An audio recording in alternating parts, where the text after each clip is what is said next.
Good afternoon, everybody. This is Tim Gillette, and we're back with the Tim Gillette Show. So took a little break last week, decided to revamp a few things and make a couple twists. And I'm still going to bring cool people on. That's just the way it is, all right? The coolest people on the planet come to our show, all right? And today's guest, the fact that we're going to interview cool people, we've got to interview this guy first in the new season.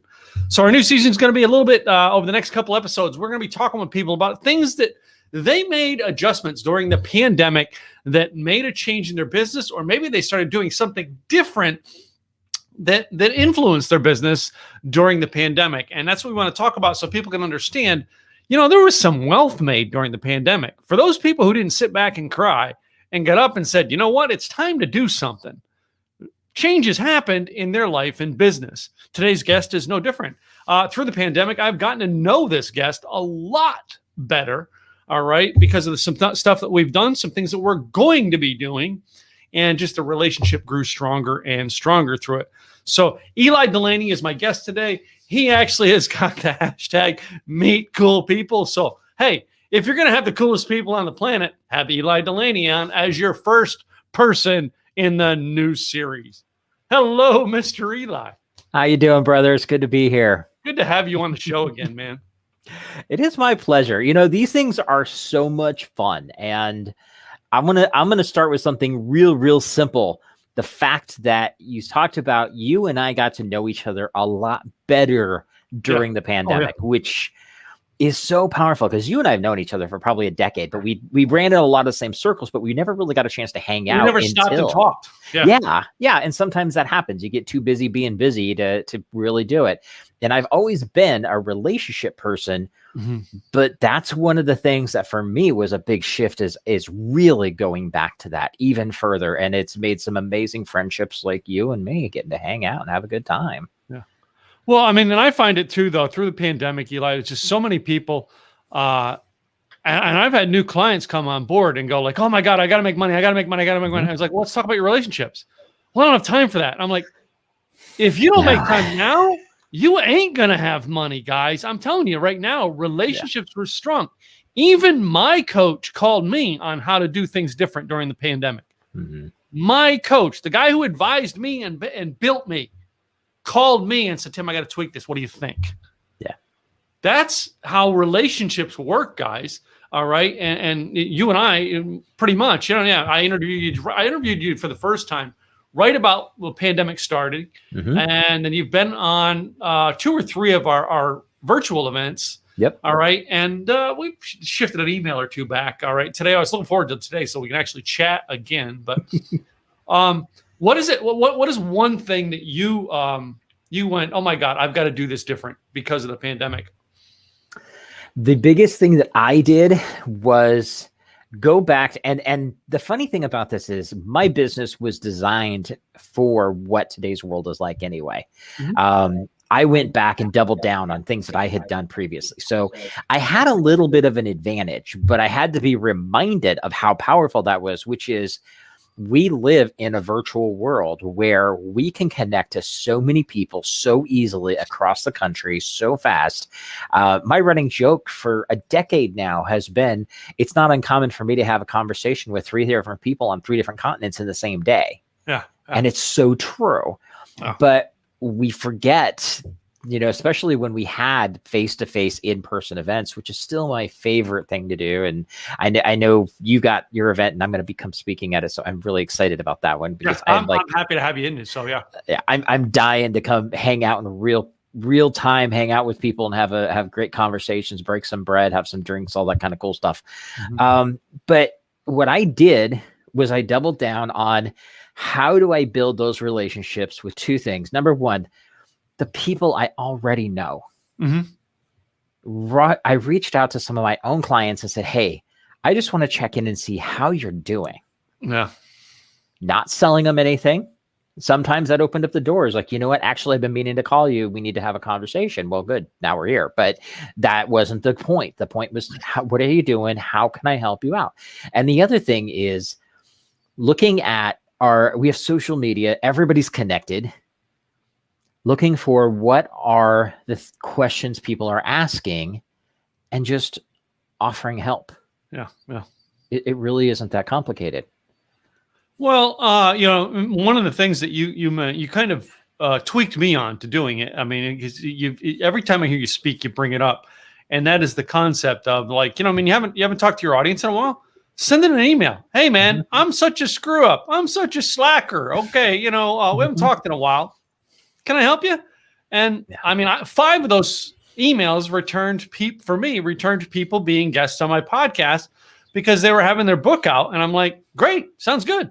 Yeah. And that's it. I mean, that would have been 5 slots. Because of those 5 connections, I've gotten 1 new client. Yeah. It's so funny because that's a script that I have used, and I've given it to your audience at your summits of it's just reaching out, and I have a basic script that I'll use, and I'll give it out right now so everybody can just use this. Go back to the people you haven't talked to for a while, and just the subject line is, I'm such a slacker, because you want to make it lighthearted. You want to have some fun at the beginning. And then you say, hey there, I haven't stayed in touch with you as much as I should have and the way I should have. I promise to do better, but I want to check in and see how are you doing? What's up with you? And is there anything I can do to help? Okay. It's pretty straightforward. Okay. And don't add a pitch. Yep. Don't put a PS. I have this really cool thing that you could buy for 50% off or any of that kind of garbage.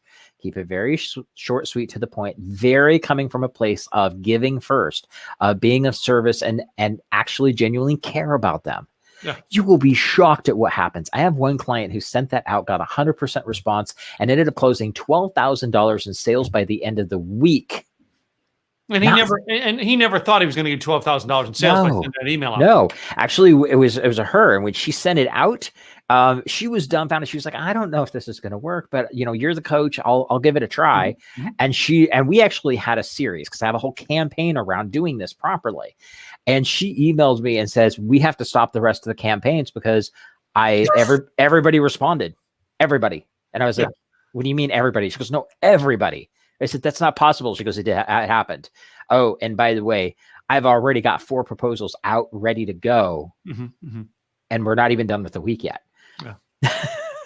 So stuff works. I have somebody else that I talked to matter of fact, just yesterday, and he ended up getting what, like, he sent it out at 8 a.m. and by 10 a.m. he had over 20 people had actually responded, opening up that dialogue with him. And he had a new $500 a month client by the end of the week. So, I do mine because my biggest thing is always, you'd think somebody like me who's email, internet marketing, blog, podcast, all the things that I do, that I'd have no problem going, hey man, here's my offer. I have a hard time with it of asking people for their email, asking people for the sale. So, and I got a great example of it last night of what to do, but mostly what I started to do was, start offering people what they want. Most of them want to get their information out. And guess what?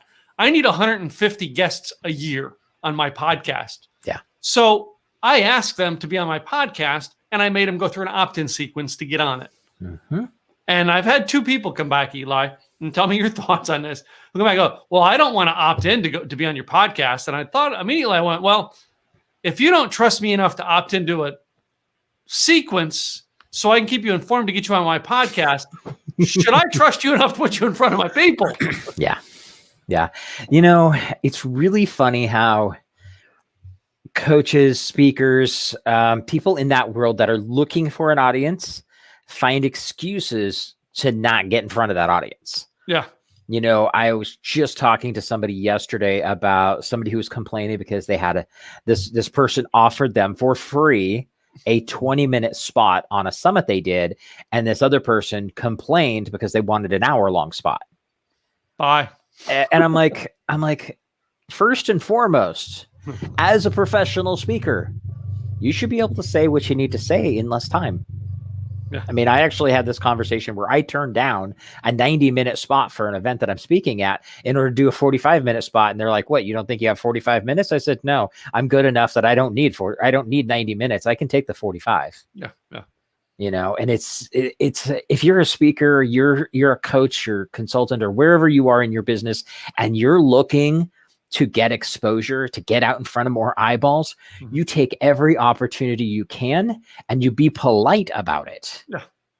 Don't be a diva. Nobody wants a diva. Yeah. Well, I mean, you know Joe Pardo, right? Joe Pardo and I, we talk a lot. We both serve in each other's masterminds, and Joe always, every week, every time I do an event, he's like always speaking because we kind of sponsor each other's events, and he always writes me, well, what do you want me to talk to your group about? I'm like, Joe, you got a million topics, but you're asking me what. I'm like, I've got to come up with your topic for you. But that's what Joe does. Joe's like, no. What do you need? I've got a book over here of information I can teach. What do you need? Yeah. Let me fill in what you need because it's your event. Yeah. And that's what I love about Joe Pardo. And it's why Joe and I got to know Joe through the pandemic. Really good through the pandemic. And that's what, my big thing through the pandemic is I built relationships that I didn't have. Yeah. And I had a lot of connections. I didn't have relationships. Yeah. That's a big difference. We'll go back to my specialty is email marketing. And I love email because it's so funny. You hear people saying, well, email marketing is dead. No, that's because their emails suck. Okay. Yeah. That's really what it is. If you can, first and foremost, social media is a great platform, but it's somebody else's sandbox. You have to get them into your own sandbox. Yeah. And once you do that, you have the control and you can control the conversation the way you want to. And if you do it properly, people will pay attention. I've got a client who actually, when she came to me, she said, I really don't know I think we just may need to burn my list and start over. And I was like, no. So I helped her craft a campaign. And the thing is that she had been pitching so much, her audience became numb. Yeah. And so what we did was we changed the language, changed the wording of it, and made it more just a conversation. And it was funny because we looked at the stats of her email system, and she was running between 6 and 7% open rate originally, which I've seen worse, but definitely, we usually see better for our clients by quite a bit. We ended up having the first email we tried got 9%. The second one was 11. The third one was 18%. All because we changed the conversation to relationship. We're not talking with a megaphone anymore. It's not a monologue. It's a dialogue. We're asking for conversation. That's what people want in today's world. That's why social media is as popular as it is, which is funny because now people take in social media, which is designed to be social. It's about a conversation, and turned it into a megaphone as well. And then they don't understand why it doesn't work. Yeah. It's not what you say, but how you say it. Our mamas taught us that when we were growing up, right? Yep. Exactly. All right. And it is. And because of the way that people have used social, I avoid the people. And it's the same thing with an email list or a blog or a podcast. All right. If your language is always out there, as the salesman, nobody likes to go to the car lot. Yeah. All right. To shop for cars anymore. They go there when they have to buy now. Yep. Why? Because they hated the used car salesman. Yeah. Quit being them. And the fun thing about this is we're never hiding how we can help people. There's nothing wrong with making sure that that's still there. We just don't have to shove it down people's throats. And reality is if you do it right, you build loyalty. And some of that loyalty is behind the scenes. You're going to have people that are going to be like, okay, yeah, I need your help right now. Let's talk. Here's my credit card. But you're going to have some people that may not need you right now. Some people may not be able to afford you right now. It doesn't really matter what the reason is for them to say not yet. But if we build that relationship long-term and always add value and always let them know that we care about them, they will come back when they're ready. That's the cool thing about it. I actually had a guy, so you want to talk about the power of all of this stuff. I had a guy September 16th of 2020. So we're smack dab in the middle of all this stuff, garbage going on in the world. This guy emails me. He replies back to one of my emails saying, hey, Eli, I want to thank you so much for all the great tips and everything you've done. You've helped my business for a couple of years now. I've been on your list for a while, and I can't even thank you enough for that. My son is starting a new construction company, and I was wondering if you could help us with some marketing stuff. Yeah. So this opens up a dialogue. And I mean, first and foremost, the fact that he's recommending me to his son is huge. That's a huge referral. But I went back into my CRM system to see what does quote unquote a couple of years mean. He had actually seen me speak at a SCORE event. For anybody who doesn't know, SCORE is Service Corps of Retired Executives. It's basically a nonprofit counseling center for brand new startups. And I used to be a trainer with them. He saw me speak at a SCORE event, July 3rd, 2010. Wow. 10 years and 3 months later, he's referring his son's business to me. That's the power of relationship first in your communication. No. Well, the three new clients I took on in the past 6 months, all three of them I met over 5 years ago. Yep. One of them that I took on last year, there was a client I took on last year. She joined my mastermind. I think it was the beginning of the pandemic. Joined my mastermind. I met her 9 years ago. Yep.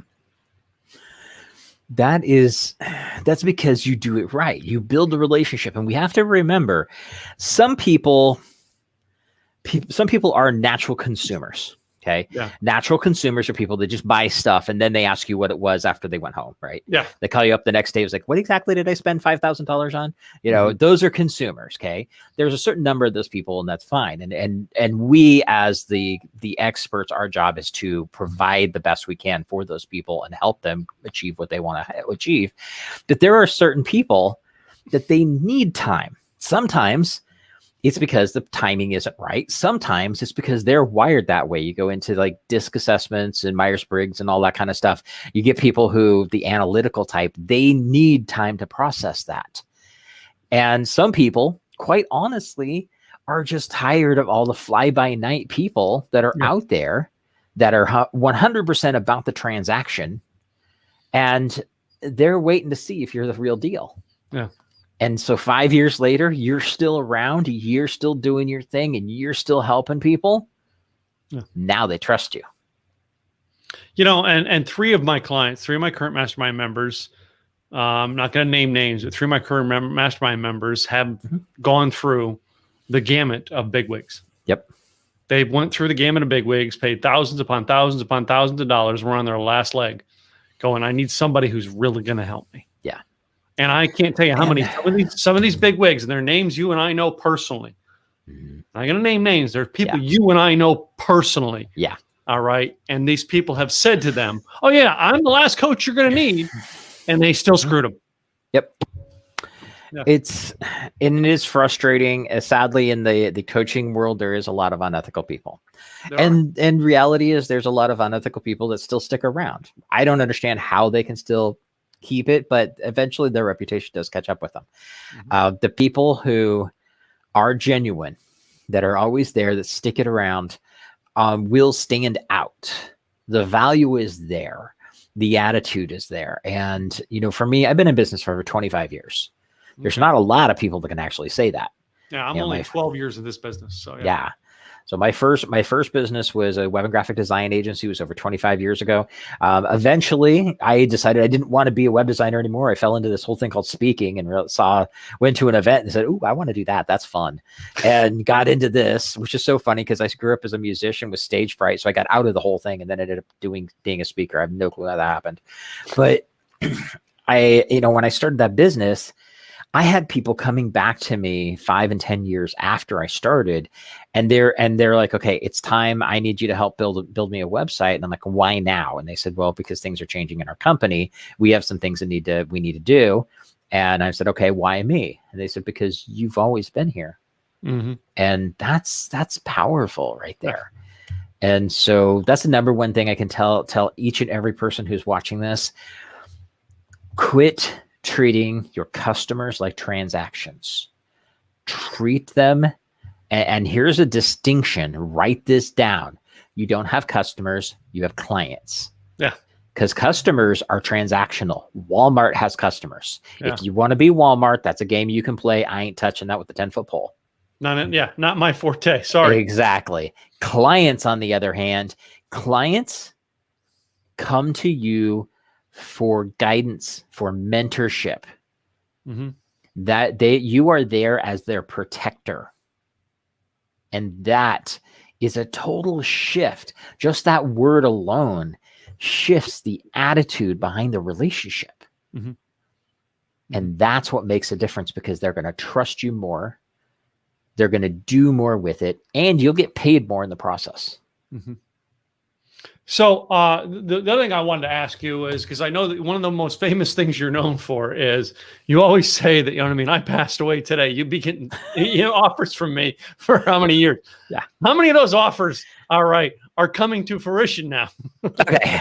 So the running joke with me is that I could go outside and get hit by a bus today. I'm still going to sell you stuff for 3 more years. Yeah.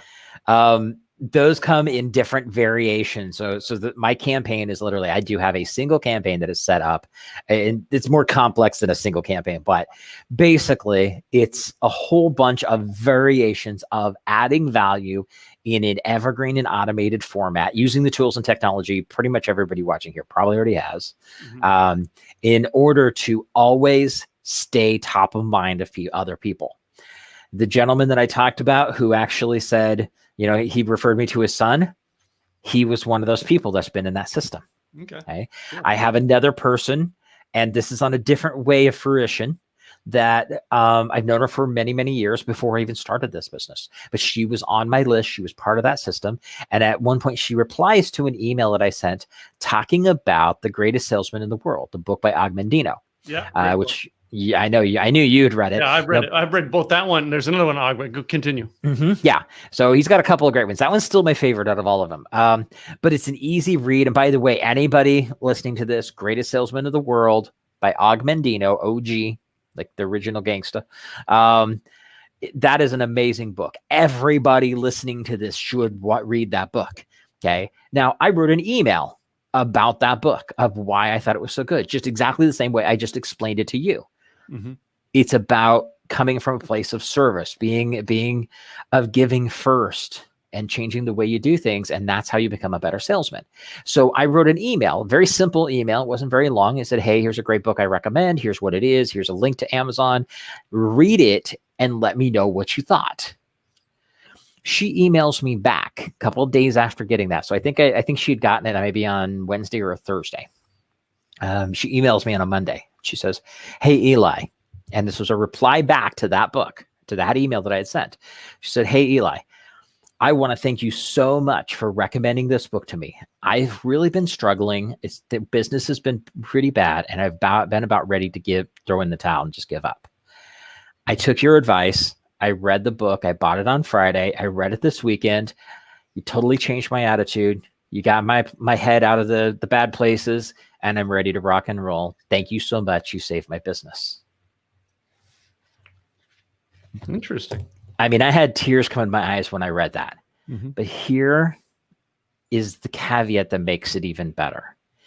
Not only did I make that impact, and I helped save her business just by writing an email. I didn't do anything complicated or hard. It's not magic.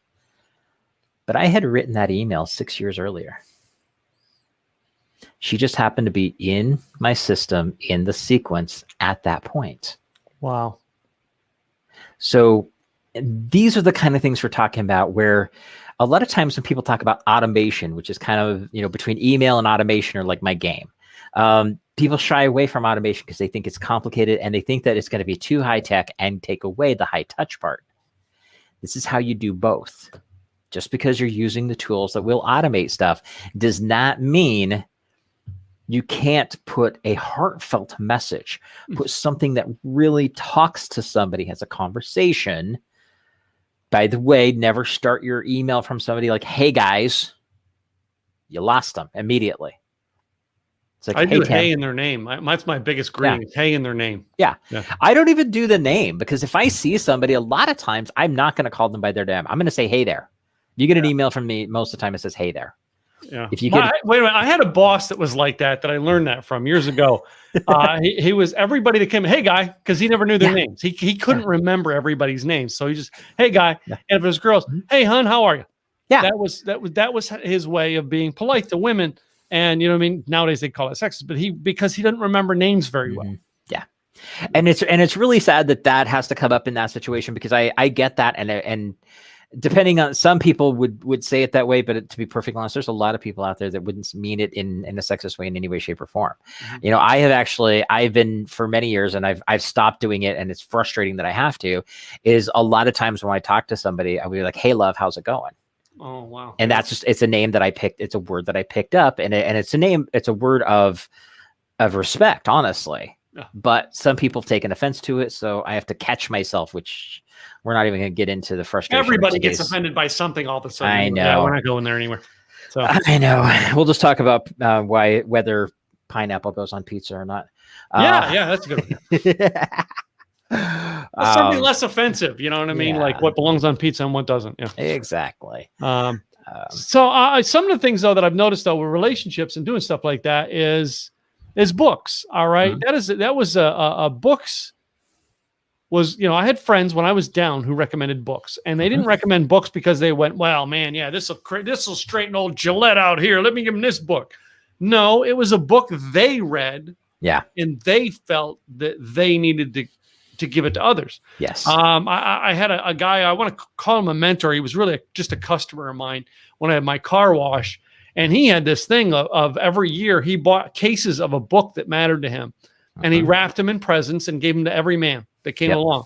Here, Eli, here's a book I've got for you this year. You know what I mean? That's it was awesome. just a book that impacted him that year. Yeah. And he gave them away as Christmas presents. And I always thought about that. One of the books that you mentioned, Og, one of the books that I was given by another friend who just said, Tim, you're going through a hard time. This book impacted my life. Here you go. It was called The Greatest Miracle of All. Okay. You remember that one? Yep. Yeah. Yeah. It's another great book. With the rag picker. And I remember I read the follow-up to that book as well. So Nice. yeah, that was awesome. And see, that's the thing is that, especially with a lot of these books, some of the best books are short. Yeah. They're easy reads. You can read it over a weekend. Sometimes you can read it in literally a couple hours. And a lot of times they're even designed as a fable. Because that makes it easier for people to understand and read it. But that is something that is so powerful because, and I think in today's world, we've lost a lot of that, of the concept of actually reading a book, seeing the words, even reading in audio. It's not reading, it's you're listening to it, and it's helpful, but being able to have a book. I mean, here's another one. Oh yeah, Bob. Bob's been on here 5 times. 5-time guest, Bob Berg. Yep. Bob is a rock star. So this is another one that I always recommend.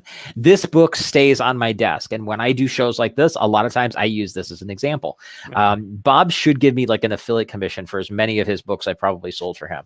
And he's such an awesome dude. But he and I met online in a social world. We've never met in person. We met online. Because his book made such an impact to me that I reached out to him and just wanted to let him know that. And then we ended up becoming friends, and we still have conversations back and forth. But it's so cool because, you talk about things that have happened in this pandemic. I've been friends with Bob Berg for years, but we've never been in the same room. Yeah. And he and I have had conversations about, one of the biggest things we have in common is we're both dog lovers. And so every once in a while we comment on each other's posts and have stuff behind the scenes we share. And it's pretty cool. It's a pretty cool relationship to say that I know Bob and we can have a real conversation. And people are so easy to get a hold of in today's world. You just got to be nice to them. Yeah. Bob actually was on my podcast, and he's been on 5 times, but he was on all the different variations of my podcast I've had since the very first one. That's awesome. And when I changed it to this format, where basically, previous formats, he gives me the questions. Now I'm like, no, I don't do that no more. And he's like, for you, Tim, I'll do it. I'll do it. Yeah. That doesn't surprise me. Yeah. Well, and he's a professional. We were talking about that earlier. It's like a professional will just work with what's there. And he knows you well enough to trust you. But at the end of the day, he's a professional. He should be able to answer any questions that come up anyway. Yeah. And I have zero doubt that he would have that issue. I mean, the guy is a rock star.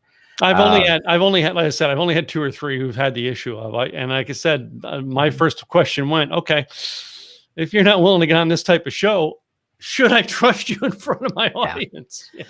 Yeah. Well, and this is something for the speakers out there. Trust your material. Yeah.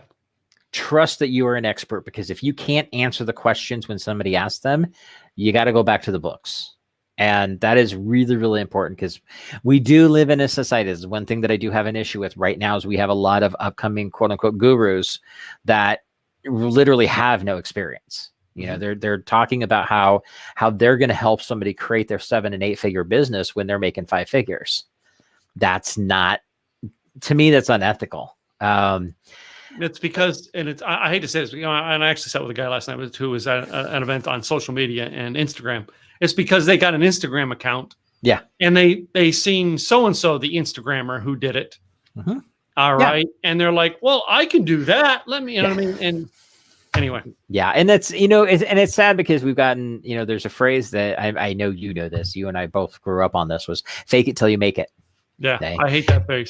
Yeah. And the thing is that it was designed as a thing of, you're not there yet, but act as if you're there in order to raise your level. Now, here's a great example of this. You and I are sitting here in totally separate states across the country from each other, in essentially bedrooms in our houses. Yes. Okay. I still put on my suit. No. Because that is part of my image. That is part of the, and when I put this on, that's me stepping up my game. Now, I'm not going to talk about making $1 million. I'm not going to talk about how I'm going to, this one little thing is going to be the thing that's going to completely, let you work out on the beach and with your laptop and drinking martinis or whatever, because that's not who I am, not in any way, shape, or form. But that does not mean I can't portray myself as that professional the way I want to, even though I'm sitting here in a spare bedroom in my house. Yeah. That's the difference. That's the difference between that phrase. So other people take it as, oh, fake it till you make it, which means I can just act like and tell everybody I'm a millionaire, even though I'm not. That's not what it meant. That's called lying. Yeah. Well, let me change this up a little bit, Eli. And I want you to go back 30 years in your life. Okay. 30 years ago. If you had a piece of paper and you wrote down 30 years ago, this is what I want to be when I grow up. How close are you to what you wanted 30 years ago? Oh, not even crazy close. 30 years ago, I was still in the rock and roll business. Oh, wow. I was, and a bit of the story, because we're all kind of living that rock and roll world. Originally, I was actually classically trained in voice. And the funny thing about it was that I was classically trained in voice. I actually did competitions and won and all that kind of stuff. The problem is that I had stage fright, and I would get in front of people and I would freak out. So I ended up actually going behind the scenes and was a lighting guy. I mean, I worked my way around a couple of different things, but I was a lighting guy. My claim to fame from that world is that, if for any Rush fans out there, I was Geddy Lee's spotlight operator. I was hanging 30 feet up in the air, right above his head. My claim to fame is that I got a sweat on Geddy Lee in the middle of his concert. Yeah. And so at that time, now fast forwarding and knowing that, I've created now 2 companies. I'm a speaker. I've traveled across the country doing that. That part blows me away, because I literally got out of the music industry because I was terrified to be on stage. Now you put me in front of 300 people and I don't even blink. I just have a blast. It's like, I look at it as 300 of my closest friends. Yeah. So yeah, that one was a big, it still just blows me away when I say that, because, and I've said that a couple of times because I like sharing that bit of the story, and I'm just like, I still don't know how the hell that happened. Yeah. Well, I mean, I asked that because I look over my own life, Eli, and I go, some of the things that I'm doing, I remember in the early 90s stumbling into, I think it was an Amway meeting, and watching the guy presenting in front of the room, and I'm like, I want to do that. Yeah. I didn't care about the Amway stuff. I wanted to be the guy presenting the thing. I'm like, that guy's cool. I can do that, right? Yeah. And like when Zig said, Tim, you should be a speaker, I'm like, me? It's weird. Like, me? Huh? Well, and coming from Zig, coming from Zig, that's a big thing. But like, you take that, when he said that to me, it was probably 15 years earlier that I sat in the back of the room going, I want to be that. And then here's Zig going, you can do that. And I'm like, oh, me? That's awesome. And it's weird. And then I remember one of the most impactful speakers I met at I think it was a Learning Annex event in Dallas. I don't even remember who it was, the big event, was Raymond Arendt. You remember Raymond? Yeah, I mean, now I finally connected to Raymond Arendt on Facebook, and we're finally Facebook friends, but I'm like blown away that like what he talked about, I'm like, well, that's what I want to help people to do. And it's like, in a way, it's like those 2 areas I look at, 2 areas that way back when are now coming to fruition in my own business. And it's like almost like, God's got a path for you. Yeah. You're going to go screw up for a while, but he's going to direct. He's going to get you back on that path. Yeah. He's going to put you in front of the right people. Yeah. You And know? that's the thing is that, I don't think anything is set in stone. I think it's a matter of we do make choices, and sometimes those things lead to the other things that are important. One of the things that what I do now, and whether it be being like speaking on stage, one thing is funny because my partner Cindy actually told me this one time. She was like, "You're not a speaker, you're a presenter, and you do it differently. You come out and you have a persona," which is really kind of funny. And when you think about it, it's actually really cool because I do have a separate persona when I am in front of a crowd than I do when I'm by myself. Oh yeah. Now that we still have our same personality traits, but people that know me from a personal standpoint know that I'm an obnoxious t-shirt kind of guy. I live in the Northwest, so a t-shirt and a hoodie is usually pretty common for me. Jeans, definitely. I'm a dog guy. I hang out and, one of my favorite things to do is to watch live music, especially blues. And those are all the things that are on the personal level. And then you see me go out on stage and I'm a totally different person. Also, when I'm in a room, I'm also the introvert. I'm a very quiet person. I'm the person in the back of the room that just sits in there watching everybody else. And when people talk to me, a lot of times I don't even say very many words. I've actually cannot count the number of times when I've actually been in a room with a bunch of people and then ended up going up on stage to talk. And I can literally see the wow coming out of people's eyes because they didn't realize that is the same person. Mm-hmm. And so for me, it is stepping. The shock and awe factor. Yeah, it is. It really is. It is a total shock and awe factor. So you see me right here, and anybody who sees me right here, you may walk into a room and you'll see me in the corner. I'm not going to say very many words because that's the way I normally am. But here I'm on. It's a different persona, and that's a performer. Performers do that.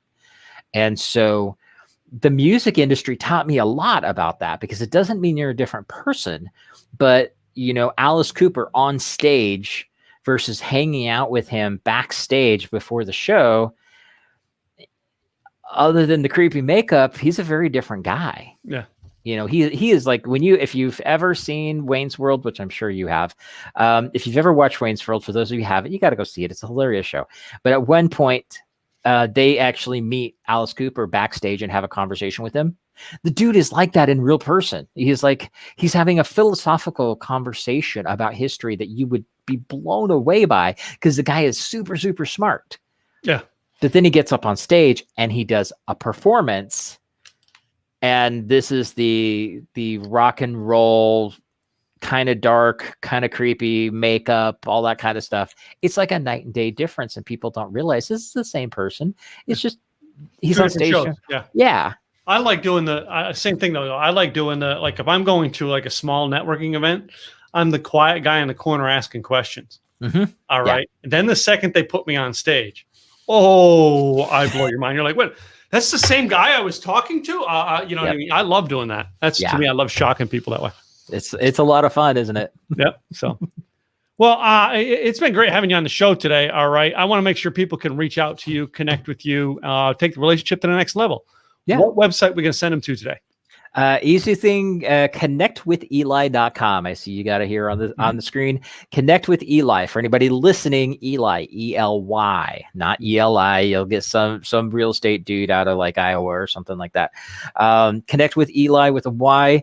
You can connect with me and you can see my website. You can find out more stuff about some of the cool stuff that I got going on.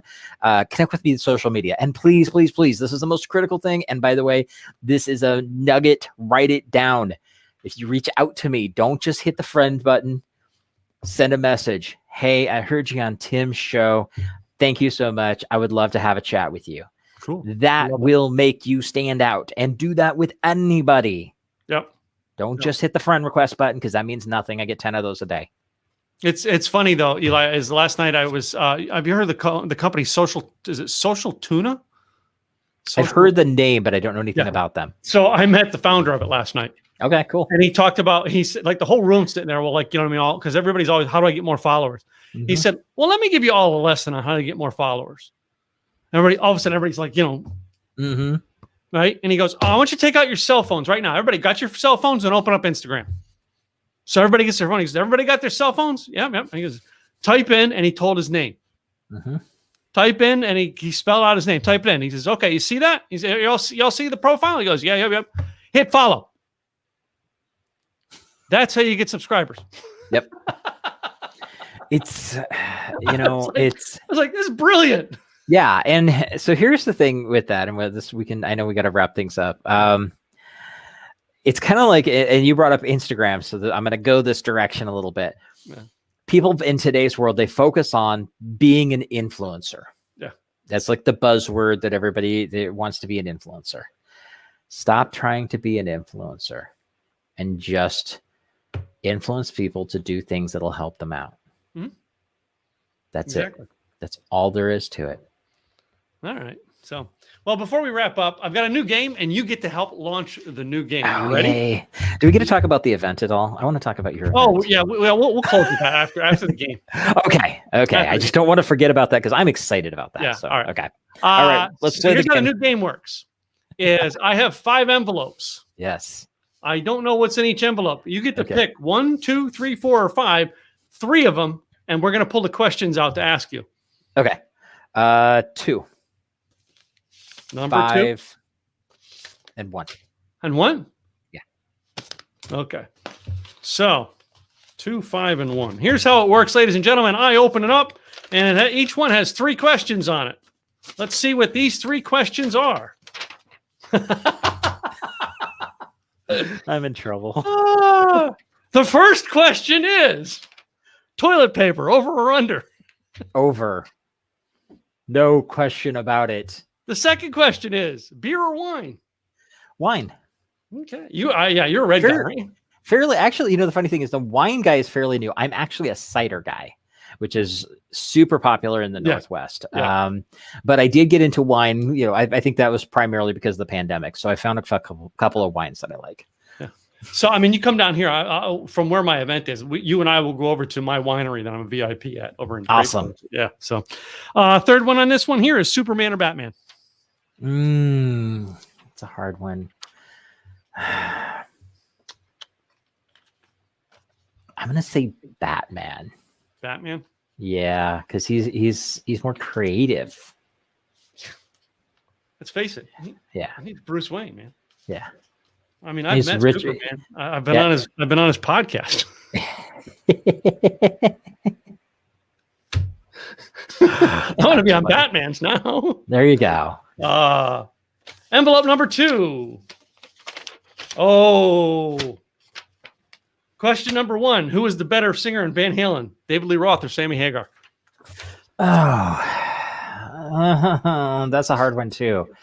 I think it's gonna be a both answer for the very simple fact of I like Van Halen better with David Lee Roth, but I think Sammy Hagar is a better singer. Oh yeah, he also has more hits with him. Yeah. So it's kind of hard. I like them better with David Lee Roth because I like his personality better. But Sammy Hagar is definitely a better musician. Okay. Question number 2 in this envelope is best coffee, Dunkin' Donuts or Starbucks? Oh, definitely not Dunkin'. I'll pick anything over that mud. Yeah. So and I think I know you know this guy, but I wished I had him on my podcast. Asked this was Andy Sokol. Andy Sokol and I always fought over which was better, Dunkin' Donuts or Starbucks. And Andy passed away last week. So yes, I was very sad to hear that. So sad to hear about that. So, and the last one on this one: Star Wars or Star Trek? God, you picked some hard questions. The funny thing is you picked them. I just pulled them out of the envelope. I know. So okay, I'm gonna say Star Wars. But that one is also another one that's kind of a either or situation. I had somebody that I met, a young girl, but she's a total geek, and the way she described it, her answer to that question would have been like brilliant, and I loved it. She said, Star Wars by inheritance, but Star Trek by choice. Wow. Because her parents were hardcore Star Wars people, but then she started getting into the Star Trek stuff, or just the opposite or something. But it was something like that. I'm kind of a little bit of both. I've definitely, I was neither for years. That's why I had that question, because I was neither for years, and now I kind of like them both. Yeah. I like the Star Wars stuff because they've gotten into a lot more deep stuff with all the TV shows and stuff like that. And I also, Star Wars for me, because that is one of the very first things that I ever remember as a movie as a kid. And for years, it was the weirdest thing. I had seen that movie as a kid, and I still could recite lines as an adult when they actually finally released it on VHS. That was really bizarre. So that was pretty powerful for me. So speaking of Star Wars, my new virtual speech that I've been doing on Repurpose Your Content, I actually open up with the thing is Yoda is wrong. Okay. There is no try, there is only do. I'm sorry, Yoda's wrong. If you don't try something you're never going to know if you can succeed at it. So I because you start saying Yoda is wrong, oh man, you got Star Wars people ready to fight, right? Oh yeah. But that's the whole purpose of it, is to get you out of the box to think about it. And it's definitely a good way to think of it. I don't think anybody's ever put it that way. Yeah. Of course, I love counterpointing whatever the philosophy is. What if? No, I'm not saying that you're right, but what if? And I only do that to make you think. Yeah. What if? Because what if I'm a devout Protestant, but the answer to get into heaven is being a Catholic? But I just, I mean, I don't know. None of us really know. We're working on a faith, Anyway, so last set of questions. Number 1, watch movies at home or in the theater? Most of the time at home. There are some movies that are just, you got to watch them in the theater. Usually like the upcoming Top Gun, if it ever comes out. That would probably be one, definitely. Yeah. I like, if it ever gets here. Yeah. I like most of, like, if I'm going to watch Marvel movies, because the action and stuff like that, I prefer to watch that in the theater. The latest Fast and the Furious movie, those are always ones you got to see them at least once in the theater. So certain ones, yeah, definitely. But sadly, sometimes we go through spurts. I went through spurts where I would not go to a movie in the theater, and that's because everything coming out was just horrible, and I didn't want to waste the money. So it kind of depends, but usually I do enjoy watching them at home. Question number 2. Would you rather have a hamburger or a taco? I don't know. That's an interesting one, because there are times when I want a hamburger, but most of the time, it's okay. Tacos are good. Depends on the taco. That's gonna be a big factor. If it's Taco Bell, no. Taco, like if I had a taco, well, down here we have Fuzzy's tacos or Torchy's, and I like Fuzzy's better than Torchy's. And now there's a new one like Velvet Taco or something here in town. Nice. All right. Well, we're going to make note of all those, because I know where you're going to take me when I get down there. We'll have to do some taco jumping and then hamburger jumping. Yeah. There we go. Sounds like a plan. And the last question: who was the better basketball player, Michael Jordan or LeBron James? I'm not as much of a sports guy, so I honestly can't answer that one as far as who is a better player. I think that Michael Jordan did a better job as overall marketing. You don't realize things too much. Yeah, and that's I would agree with that. What I did to my coach Craig Dustwalt last week on my podcast was I made him answer the question live on air: who's the better guitarist, Brian May or Slash? Because he knows them both. I know. I was gonna say, yeah. I kind of. He's like, I can't answer that. I'm like, if only I could have Slash and Brian May listening to my podcast. That's hilarious. Yeah. It's really funny. A small world situation. Because I know Craig from back in the day, about the time that you and I originally met, and we've connected where we've not been close friends by any means, but we've connected here or there. Just the other day, it was 2 or 3 days ago, I had a picture pop up from his event in California that I had attended. And it was just like, wow, just brings back old times. And I still have my Rockstar Marketer t-shirt because it's still one of my favorite t-shirts, and it's old and tattered and really needs to be tossed out, but I still love the shirt. Yeah, small world. I have his new one now. I think one of my pictures is with his new one. So anyway. Nice. So, you know what I mean? I understand that you're going to be coming down to Blog and Video Con here. Well, what's going to be Blog and Video Con? It's going to be a little bit different. But what are you going to tell the people down there when you attend? What do you talk about? I want to expand on some of the stuff we talked about today.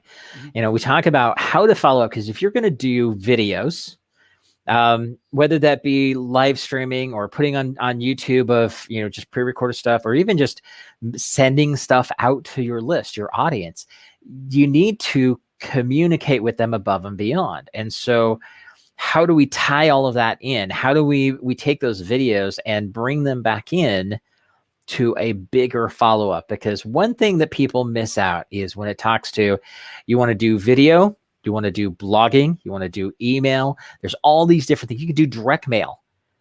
It's not an either or situation. You do a little bit of both. So how can we tie all of it together to make it so it's this machine that just runs? If you've ever looked at an old school pocket watch, and if you've ever had one of those things taken apart so you can see the guts on the inside of it, it's amazing, because you look at a gear, and a gear is nothing but a circle with a couple little prongs sticking off of it. But you take that gear and you stick it to another gear, and you connect it to another gear, and you connect it to another gear. Next thing you know, you have this intrinsic, no, it's not even the right word, this all put together thing that is just amazing. And that's where email marketing and relationships, the context, the text, the words that you say really can make a difference. And some of the stuff we'll talk about will translate for the stuff you say in your blog, the stuff you say in your videos and stuff like that as well, because it's all about the language. It's about the psychology, not the technology. It's how we talk to people that makes a difference. And that's what I want to talk about. I am super, super stoked about this, because I've been going stir crazy, wanting to be in a real room with real people. And I want to go to Dallas. Dallas has been on my hit list for quite a while. And, you know, you and I were talking just before the show. I want to actually not just go, but I'm going to be there. I want to spend some extra time. And then I'm actually going to bring my daughter down, and we're going to go to the Texas Renaissance Festival afterwards. We're going to hang out and be complete geeks. Cool. Well, we're looking forward to having you down here in town and hanging out for a little bit, and having you in as one of our guest speakers at Blog and Video Con this year. So, and it's going to be a different experience because we're going with a smaller room, and I just is like, you know what, I'm going to host an event, but I'm not going for the you know, the Kiss show this time. You know what I mean? I don't know who's going to show up, so I'm not dishing out all that money for an empty room. So yeah. Well, and here's the thing, and this is for everybody listening. We've been out of touch of being able to actually be in a room with somebody for over a year and a half now. Okay. For some people, not at all. And some people, they've gotten out here or there. But what happens in a room is so much different than what you could ever get in a virtual situation. Like you and I are having an awesome chat right now. This is fun. But if you and I were having the same conversation, sitting down next to each other with a cider, coffee, wine, whatever, and just, it's a different experience. It's a totally different experience. Yeah. So, you know, I'm saying this to everybody right now. As soon as Tim says, here's how you can go sign up, go freaking sign up. Okay. Yeah. Because it is going to change your life. I don't care who the other speakers are. I'm looking forward to them. I don't know who they are yet, but what I do know. Yeah. Okay, there we go. But what I do know is that, you go to blogandvideocon.com and you can apply. So yeah. Yeah. So let's have some fun people come in and just be in a room, because 1 + 1 = 3. Exactly. And somebody else even said this: 1 + 1 = 11. And I like that even better. Being in a room, that energy is so much different than what you're going to get on any virtual type of thing that you do. You're right. And you got to do it. If you want to change, you want to grow, and you want to really take off, you've got to get out with other people. I know, honestly, with no question, when I'm in a room of people, on a regular basis, I multiply my income because I'm in the room with people. I'm having real conversations. That makes the difference. Yep. So, exactly. So, well, one more time, tell them the website they can get a hold of you. All right. And we'll make some connections hopefully out of this. Definitely. Go to connectwitheli.com. Again, Eli's ELY, connectwitheli.com. Reach out to me. I mean, I am totally transparent, easy to get a hold of. I don't hide from anybody. So social media, Facebook's the easiest one. I am on LinkedIn sometimes, not as much as I should sometimes. be. Yeah, sometimes. But definitely reach out to me. Say you saw me here. Send me an email. Just reach out and just say, hey, how's it going? I would love to chat with you. I mean, there's even a spot you can book a call just to talk to me. It's not a sales pitch. It's just a let's chat, get to know each other, and figure out what can I do to help you out, even if that's just connecting with somebody else that I know, because I love doing that. That's just have fun. Let's say hi to a few people who kind of stopped by. Terrell, do you know if Terrell Florent? No, we have not met yet. So I met Terrell through Craig too as well. Terrell, so awesome. He made a few comments. So I'm glad, Terrell, we want to acknowledge you for being here today and thank you for stopping in. All right, and leaving the comments. To you guys, the listeners, guys, you gotta subscribe if you want to get these. All right, you want to find out more, go to our YouTube channel, youtube.com/Tim Gillette, and subscribe where you get your podcast, Apple, Spotify, and many places. It's the Tim Gillette Show. Go check out our guest Eli. All right, on his website, build that relationship, and I will see you guys later. Eli, thanks, my friend. Thank you, sir. It's always a pleasure, my friend. Bye, guys.